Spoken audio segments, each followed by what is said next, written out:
भारत से अभी युद्ध करना चीन पर पड़ेगा भारी। चीन को सबसे बड़ा डर लोकतंत्र से लगता है। ताइवान और हांगकांग बगावती तेवर के साथ चीन को आंख दिखा रहे हैं।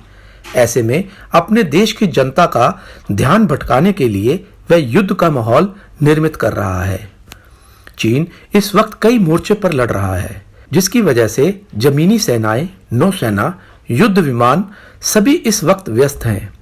अकेले दक्षिण चीन सागर में बीजिंग संग 6 देश Taiwan, Vietnam, Philippines, Brunei, Indonesia और मलेशिया के खिलाफ खड़ा है। अपनी विस्तारवादी नीति के चलते चीन अंतर्राष्ट्रीय बिरादरी में काफी विरोध झेल रहा है।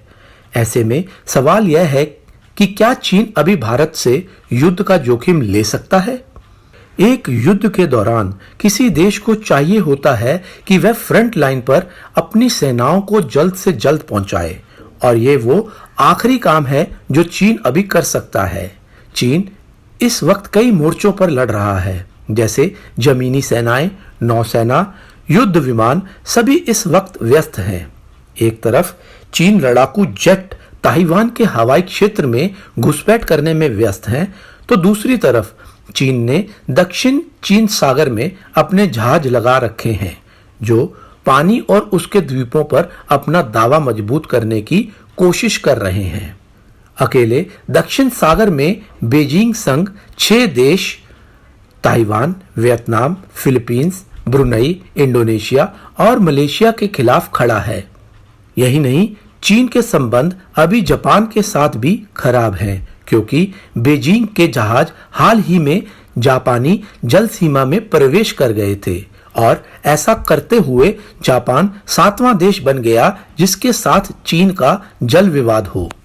उसके बाद आता है हांगकांग, और वहां लोकतंत्र समर्थक आंदोलन चला रहे हैं। भारत के साथ युद्ध करने का सीधा मतलब होगा कि हांगकांग से अपना ध्यान हटा लेना, और यह बीजिंग नहीं चाहता कि वहां विद्रोह हो। चीन पहले से ही अपने घरेलू मामलों पर संघर्ष कर रहा है। चीन अभी भी तिब्बत पर अपने दावों को वैध बनाने की लड़ाई लड़ रहा है। बाहरी मंगोलिया के दोबारा एकीकरण की भी वकालत कर रहा है।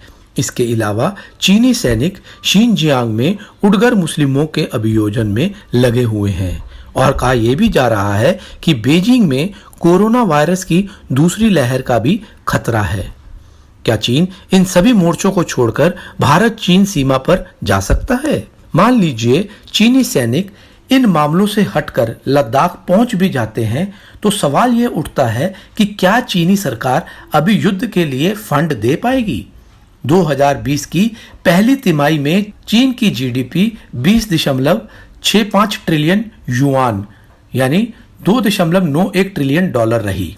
उनकी जीडीपी साल दर साल 6.9% कम हो रही है। केवल जीडीपी में ही गिरावट नहीं देखी गई है, अन्य देशों के साथ चीन के संबंधों में भी खटास दिख रही है, जिसकी वजह से कई उद्योग चीन से बाहर जा रहे हैं। वहां मैन्युफैक्चरिंग कम हुई है, और इसलिए मांग में भी कमी है। आयात में 8.5% की गिरावट हुई है। कोरोना वायरस ने चीन की अर्थव्यवस्था को बुरी तरह प्रभावित किया है, और इसका नतीजा ये है कि लोगों की नौकरियां जा रही हैं और संघर्ष की स्थिति बन गई है। युद्ध शायद आखिरी चीज है जिसके बारे में चीन सोचेगा। हालांकि बुरी बात तो यह है कि बीजिंग पहले से ही लड़ रहा है।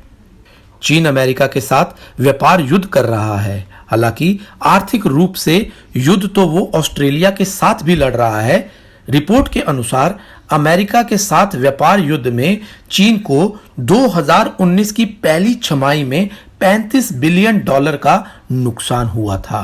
कंप्यूटर और ऑफिस मशीनरी सबसे ज्यादा प्रभावित हुए क्षेत्रों में से थे। भारत से लड़ने का मतलब होगा कि भारतीय बाजारों से भी हाथ धो बैठना, और अकेले निर्यात से $74.72 बिलियन से ज्यादा का नुकसान उठाना।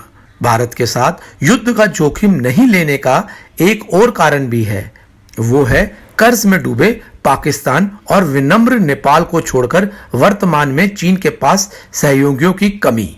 जबकि दूसरी ओर भारत को कूटनीतिक और सैन्य रूप से दुनिया के प्रमुख शक्तियों का समर्थन प्राप्त है। अगर चीन लद्दाख में हमला करता है तो उसे सभी मोर्चों से अलग कर दिया जाएगा और उसकी अर्थव्यवस्था बैठ जाएगी। चीन को कूटनीतिक रूप से अलग थलग होने का खतरा है और हो सकता है कि चीन इस आघात को झेल ना पाए। इंडिया हॉट टॉपिक्स की रिपोर्ट। धन्यवाद।